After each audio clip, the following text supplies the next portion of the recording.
Hello everyone, welcome to Storytime with Vade. Today's book is called Sophie Squash, written by Pat Zietlow-Miller, illustrated by Anne Wilsdorf. Don't forget to hit the like and subscribe button, and let's jump right in. One bright fall day, Sophie chose a squash at the farmer's market. Her parents planned to serve it for supper, but Sophie had other ideas.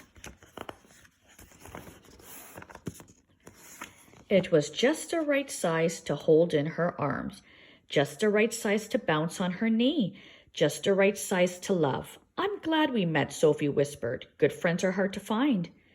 At home, Sophie used markers to give her squash a face. Then she wrapped in a blanket and rocked it to sleep. When it was time to make supper, Sophie's mother looked at the squash. She looked at Sophie. I call her Bernice, Sophie said.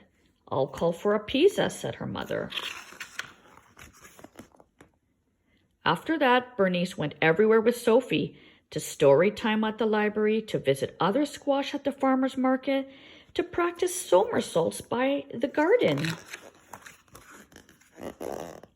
Every night, Sophie gave Bernice a bottle, a hug, and a kiss. Well, we did hope she'd love vegetables, Sophie's mother told her father. Shh, Sophie said. Bernice is sleeping.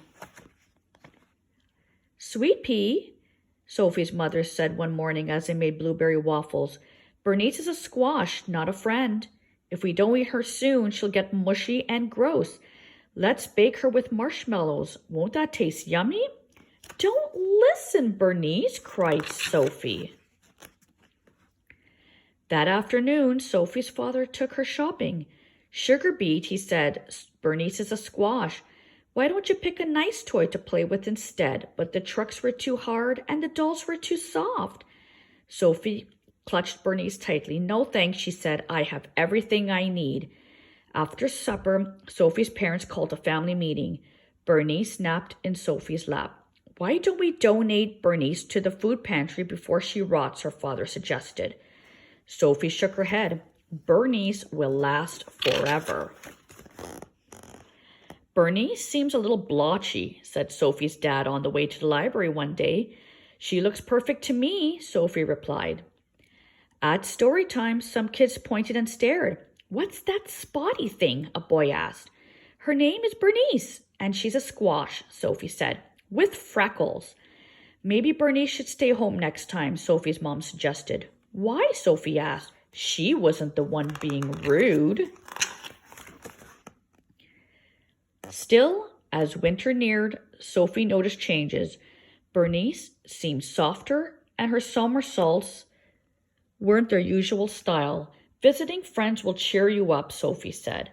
At the farmer's market, squash were everywhere. Firm, shiny squash. What keeps a squash healthy? Sophie asked a farmer. It's simple, really, he said. Fresh air, good, clean dirt. A little love. Well, Sophie thought, I have all that. At home, Sophie cleared leaves from Bernice's favorite spot. She made a bed of soft soil, tucked Bernice in, and kissed her goodnight. Get better soon, she whispered. That night, while Sophie slept, the wind whistled and tiny snowflakes fell. When she awoke, the world was covered in white. Do you think Bernice is cold out there? Sophie asked her mother. I'm sure she's warm and cozy under her snow blanket, her mother replied. Sophie gazed out the window all morning. She was still there in the afternoon when her father came home with a surprise. You need a new friend, he said. Meet Ace. Ace was nice but boring. He just swam around and around in his bowl. But during the long winter, Sophie discovered that Ace was a superb, silent reader who did fabulous flip turns, and he always listened politely when she talked about Bernice. Bernice was great at keeping secrets. When the snow finally melted, Sophie rushed to the garden. The only thing there was a small green sprout. It looked strangely familiar.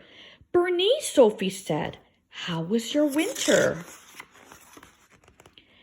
After that, Sophie, Ace, and Bernice ate lunch together every day.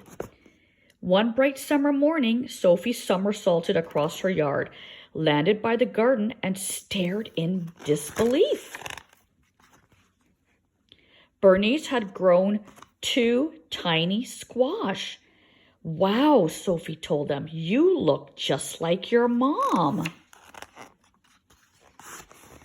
Soon Bonnie and Baxter were just the right size for Sophie to hold in her arms and bounce on her knee. Just the right size to love. Thank you for tuning in. Until next time.